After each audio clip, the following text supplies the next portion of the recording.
Do you think that's like maybe one of the signifiers of, I'm not saying that you went to an organization that was doing this, but of some programs that you could go to where it's like, this is this kind of like familiar way, this is what you should be doing. Yeah. And maybe that's not necessarily the most helpful thing. I guess just from thinking from my perspective, the most helpful thing would be facilitators, whoever's running the programs, like speaking to that person, what do you want from this, right? Exactly. And then helping them to realize that, as opposed to being prescriptive about, you've got to do this and that. Definitely. Yeah. Because I feel like it's so important to recognize that everybody's individual, so they don't all want the same thing. And in doing that, in like sitting down with each person, it's like you're actually going to help them like kind of get what they actually want out of it. And I think that would be way more beneficial in the long run, because for some people that could look like, oh, I want to go on to do this, this and this. Or for some people it might be like, I want to create this piece of work and I don't necessarily want this piece of work to go anywhere, but that's still valuable to them. That, or the ones that you've spoken about that has been like really beneficial for you. Yeah, I feel like particularly with raw material, what was beneficial was that it wasn't overly structured. So it was like you come here at this set time. It was like say it was like 6 to 8. You start the evening with like all being in a circle and introducing yourself, but then you can just disperse into like people will be all over the building. Sometimes I'd find myself just sitting on the staircase with the guitar, and that was okay. Whereas we like go into other things over the years where they've been super structured and you have to be here at this time and like you have to do this and all these kind of rules, where it just felt like I wasn't able to get the best out of myself, because if I wasn't feeling particularly maybe brave, I don't know the right word, but like in the right headspace, I guess, then I kind of would just shut down and be quiet and not really engage that much. Whereas if that was a situation where I was more open, like in non-material, I could just go and take myself away, and then that would probably give me the confidence to rejoin. I've been to so many different programs over the years, and I think this is really what's like led to me wanting to create my own kind of workshops, because I feel like what I've done over the years is like my own sort of evaluation of places and like what I feel like works and what really doesn't work. And obviously it is individual, but having conversations recently with people, it's like, okay, there's a lot of shared experience here. I guess people can only go so far, but at the same time, I do feel like there's so much more that can be done to make things more, not only inclusive, but just to make sure like people are getting the best out of everyone.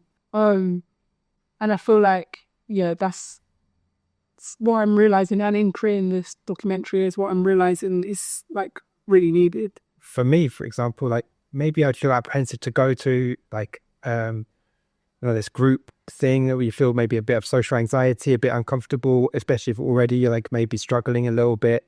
Like, what do you think makes you feel comfortable and able to both go, but then to be yourself and to try and realize like the creative ideas and get the value from it? Yeah. And that be the primary thing, as opposed to like having to focus too much on like feeling at least just like comfortable being there. Yeah, exactly.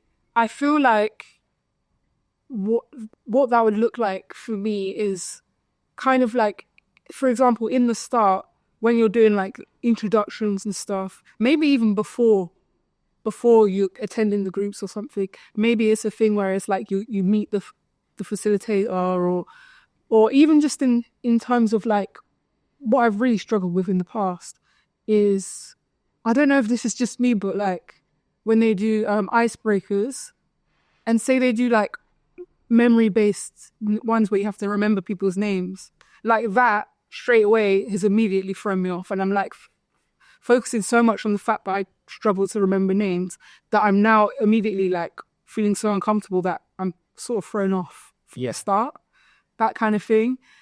And I feel like a big thing is like the people who are creating the courses or facilitating the courses, of them having an awareness and an understanding. Because even now when like I do training or I speak to people, I feel like people know about neurodiversity, but still there's like a big gap in people understanding how it affects different people.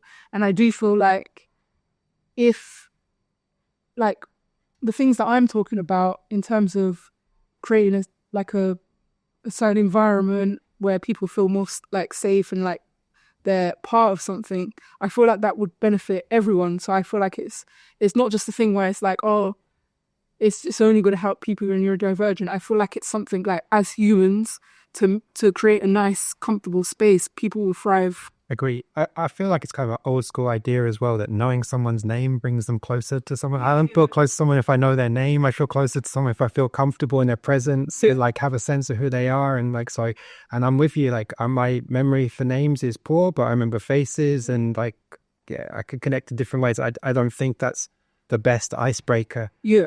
What would you think would be a way in a icebreaker situation when you first meet a ton of people, where you would feel like, you mentioned like talking to a facilitator before, if you've done that and you feel like, okay, I feel comfortable to go into that environment. Yeah. And I guess part of it's like knowing that person has heard you and has a sense of what you need. But yeah, in the group situation, what could they do to make you feel comfortable? Just thinking about it now, I feel like the kind of things where it's like sharing your interests, so icebreakers where it's like, oh, well, what's the last thing you listened to, that kind of thing, gets everyone to open up, but it doesn't feel so pressured where it's like your responsibility to, like, often it can be like, oh, let me feedback what the person I was speaking to was saying, that kind of thing. Whereas I feel like that is a good way to connect and stuff, but it adds a lot of pressure where it's like, rather than listening to the person and what they're saying, I'm thinking of how I'm going to remember what they're saying so I can feed it back to the rest of the group. Yeah. And then I'm not actually connecting with that person on any level at all. So I feel like, yeah, just... That's a memory test as far more than anything. Exactly. Because you're just focused on that. Can I remember exactly what they're saying so I can say Shakira like da-da-da-da-da-da, and like, yeah, it's a memory test more than like a connection with them. Yeah. So I think, yeah, anything that...